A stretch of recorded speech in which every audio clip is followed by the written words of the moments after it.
Hi! In this video, you'll see how to use the Brushmarker Pro watermarkers by KARIN. I will show you the method consisting in applying the markers directly onto paper. What you can now see on screen is blending two markers of the same color, but of different shades. I've chosen two shades of yellow, a darker one and a lighter one, to show you how well watermarkers blend together.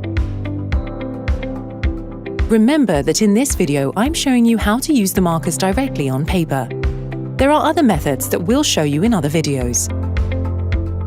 Now I'm showing you how to obtain a gradient while hand lettering, and how to blend the colors by touching nibs of two markers together.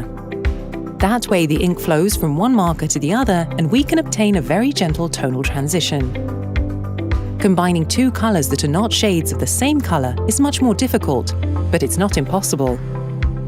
You can now see on screen this kind of blending with the use of the first method, which is not very smooth. In turn, when we touch the nibs together, the blending will be a lot nicer, a lot smoother. I would also like to show you the application of three markers from the same color palette. I'm starting with the lightest marker, then I'm using a slightly darker one, and finally, I am adding the darkest one in order to obtain a smooth blending effect of those three shades of the same color.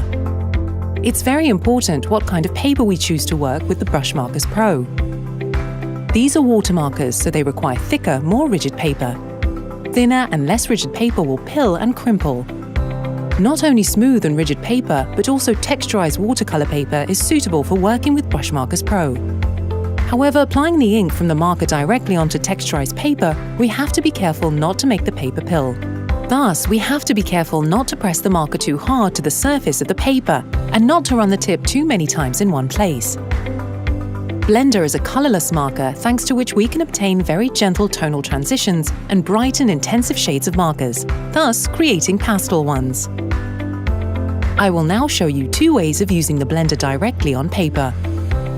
It's also possible to obtain a very gentle tonal transition with the use of Blender. If you have any questions, write them in your comments. See you in our next instruction videos on our channel. Bye!